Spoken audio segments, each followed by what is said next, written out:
Dr. Martin Luther King Jr. talked a lot about the importance of a diversity of ideas. So in a family that aligns itself largely with Democrats, his niece Alva King is the embodiment of that philosophy. Ms. King is an ardent Trump supporter who was just named to a key post in the president's administration. News Edge anchor Tom Haynes got the chance to talk with Alva King about her loyalty to President Trump. Well, and Sine and Russ, President Trump's been called the worst of the worst among many in the media and the punditry class, that he's a racist, even a white supremacist. And while some would argue he's earned the criticism, Alva King doesn't flinch when asked about her staunch support of this president. To the contrary, she says President Trump has done more to advance the lives and causes of African Americans than any other president. Alva King and I met at the King Center, where her uncle is honored and memorialized, a place she just witnessed elevated by President Trump. You were on board Air Force One when President Trump signed the proclamation declaring this a National Historic Park. Yeah. How significant was that? Well, it was amazing. I had never been on Air Force One, and as the president signed that, I said, this is going to be a national park now for the first African American to achieve that particular honor. King is proud of her support for the president. She's a frequent guest on Fox News, advocating for the administration and defending President Trump against claims he's racist, a charge many rekindled after that closed-door immigration meeting where he slighted certain countries.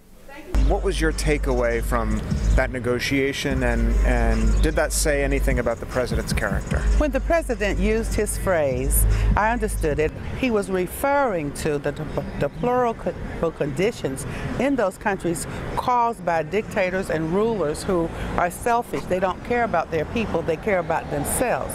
That won't change the mind of some who are just rubbed the wrong way by President Trump and what he said and done in the past concerning race.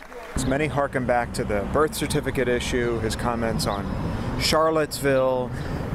What is it about this guy that has people so riled up about him and are throwing these derogatory words his way?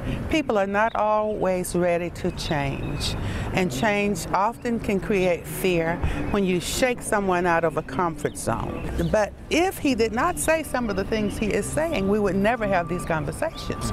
To the contrary, Alva King says the president has sparked robust debate and is creating more opportunities for African Americans than the prior administration.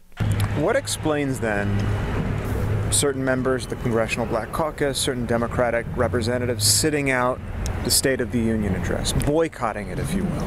If I may put it this way, without any insults, they chose to sit down in a season where the unemployment rate of African Americans has gone down under President Trump. They chose to sit down when jobs are going up in our community. And so they decided to sit down, so I think they need to stand down. Alva King just wrote King's Truth, a book about life's principles, faith, trust, love, and forgiveness.